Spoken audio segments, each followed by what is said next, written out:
The Lover's Progress by Thomas Hood. 'Twas in the memorial year, France threatened to put off in Flatbottom's boats, intended each to be a British coffin, to make sad widows of our wives, and every babe an orphan. When coats were made of scarlet cloaks, and heats would wreck the floor, I listed in the law's corps against the battle hour, a perfect volunteer, for why? I brought my will and powder.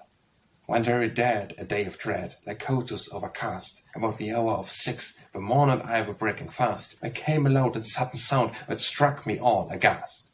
A dismal sort of morning road, that was not to be eaten, although it was no skin of mine, but parchment where it was beaten. I felt the tooth through all my flesh, like any Otaheitan.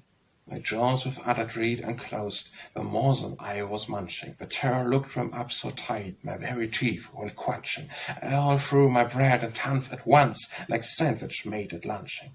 My hand that held the teapot fast, sniffed but yet unsteady, keep pouring over the cup in one long eddy, till both my hose were marked with tea, as they were marked already. I felt my visage turn from red to rye, from cold to hot, but it was nothing wonderful. My color changed, I wot, for like some variable silks, I felt that I was shot. Looking forth with anxious eye for my snug upper story, I saw a melancholy corpse going to beds all gory. The pioneer scene where we lose the axe were way to glory. The captain marched as mourners march, the inside too seemed lagging, and many more although they were now in sight took to flagging. Like corpses in the Serpentine, men for they wanted dragging. But while I watched the half of dead came like a chilly guest, and lo, I shut the window down with very little lust, to join so many marching men that soon might be marched dust.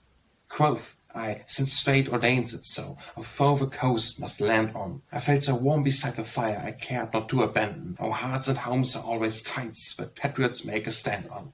The fools that fight abroad for how, thought I, may get a wrong one, and those who have no homes at all go battle for a long one. The mirror here confirmed me with reflection by a strong one. For where I was wont to shave, and deck my like Adonis, there stood the lever of our foes with vultures for his armies, a Corsican, but death himself, the bone of all bonies. A horrid sight it was, and sad, to see the grisly chap put on my crimson livery, and then begin to clap my helmet on. On me I felt like any felon's cape. My plumes seemed borrowed from a hearse, and undertaker's crest, my epaulettes like coffin plates, my belt so heavy pressed, for pipe-clay crossroads seemed to lie at once upon my breast. My brazen breastplate only lacked a little heap of salt to make me like a corpse full dressed, preparing for the ward, to set up what the poet calls my everlasting halt. This funeral show inclined me quite to peace, here I am. Whilst better lions go to war, enjoy with the lambs, and lengthened life that might have been a martial epigram.